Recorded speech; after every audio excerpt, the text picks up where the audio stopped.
सच में कहिए तो ये हिटलर के वारिस हैं। हिटलर से इनका विचार मिलता जुलता है। ये इनके आप देखेंगे सावरकर हैं, गुरु गोलवलकर हैं, उनसे ये जो है सीखते हैं, उनसे ये प्रेरणा ग्रहण करते हैं। लेकिन ये सब बातें तो आपको पहले समझ जानी चाहिए। जब 2014 में आप चुनाव हुआ, देखिए 5 साल दिया आपने, फिर उसके बाद 5 साल दिया। हिटलर भी और आप जिस क्षेत्र आते हैं बनारस है, वहाँ के किसान का क्या हाल है, क्या कहना चाह रहे हैं? वहाँ पे जहाँ पे हमारे प्रधानमंत्री जी सांसद हैं, खुद बनारस के, मैं वहाँ से आता हूँ।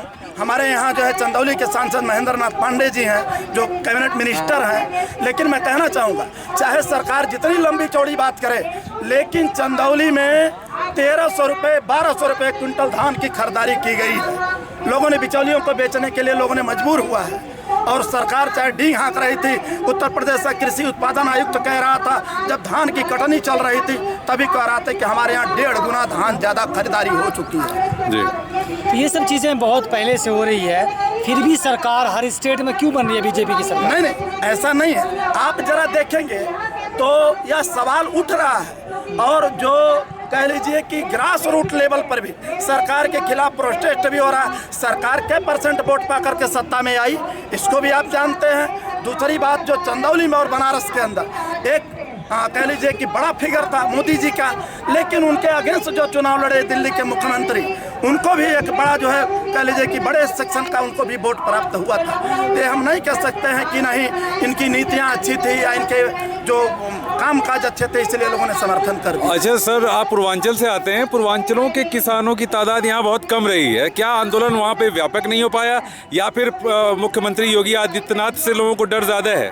नहीं, देखिए एक सत्ता का दमन है। जब हमने यहाँ पर 20 तारीख को ऑल इंडिया रेल चक्का जाम था, खुद हम लोगों ने जब अपने घरों से निकलने की कोशिश की, पुलिस ने हम लोगों को अरेस्ट कर लिया। बावजूद इसके हमारे संगठन के लोगों ने, ऑल इंडिया किसान महासभा के लोगों ने सड़कों पर उतरा और प्रोटेस्ट किया, विरोध किया। और मैं दूसरी बात कहना चाहता हूँ, अगर आवेग नहीं होता तो हमारे बलिया के अंदर जाकर के किसान महापंचायत नहीं हो पाती। इसलिए मैं कहना चाहता हूँ कि इसकी जो धमक है वह पूर्वांचल तक गई है, और उसकी तैयारी चंदौली में भी होगी, बनारस में भी होगी और गोरखपुर में भी होगी, जहाँ से योगी आदित्यनाथ जी आते हैं। आपने रेल रोक ली, चक्का जाम कर दिया, अब फिर 26 तारीख को ऐलान कर दिया है पूरे देश में बंद करने का, तो कैसे आपको लगता है सरकार सुनेगी आपकी बात?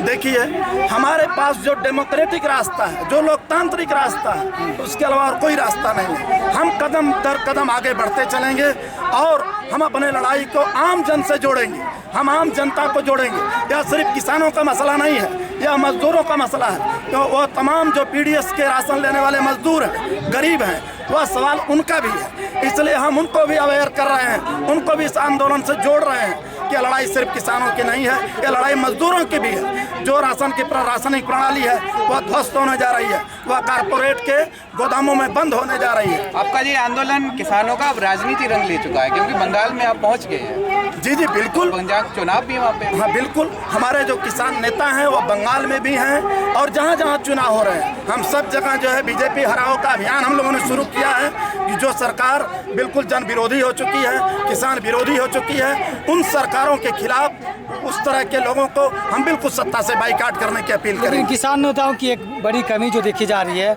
आप जहाँ जिस स्टेट में इलेक्शन है वहाँ जा रहे हैं, लेकिन आप बिहार नहीं जा रहे हैं, जहाँ पे सबसे ज़्यादा मार झेल रहे हैं किसान। लेकिन मैं कहना चाहता हूँ, फिर से आप इसको रिपीट करेंगे कि बिहार के अंदर जहाँ पर किसान महासभा एक सशक्त जो है, वहाँ पर मजबूत, वहाँ पे किसान महासभा का कामकाज है बिहार के अंदर जो है, पूरे बिहार के अंदर। और अभी पिछले दिनों स्वामी सहजानंद सरस्वती जिन्होंने पूरे देश के अंदर संगठित किसान आंदोलन की शुरुआत किया था, वहाँ पर बिहटा में बहुत बड़ी किसान पंचायत हुई थी।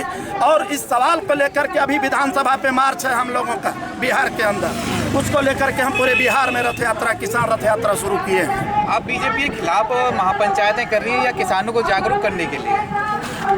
बीजेपी कोई शासन सत्ता में आज है, हम बीजेपी के अगेंस्ट खड़े हैं। और बेसिक बात यह है कि यह जो पूरे वैश्विक स्तर पे, पूरी दुनिया के स्तर पे जो आज कृषि संकट है, उस कृषि संकट के सामने कोई भी सरकार है, चाहे जो भी उसका झंडे का रंग हो, वह झंडे का रंग तमाम उन कारपोरेटों के पक्ष में है। इसलिए सिर्फ कारपोरेट के खिलाफ ही यह लड़ाई है। आज सामने निशाने पर बीजेपी है, तो बीजेपी के खिलाफ हम खड़े हैं। आप बताइए।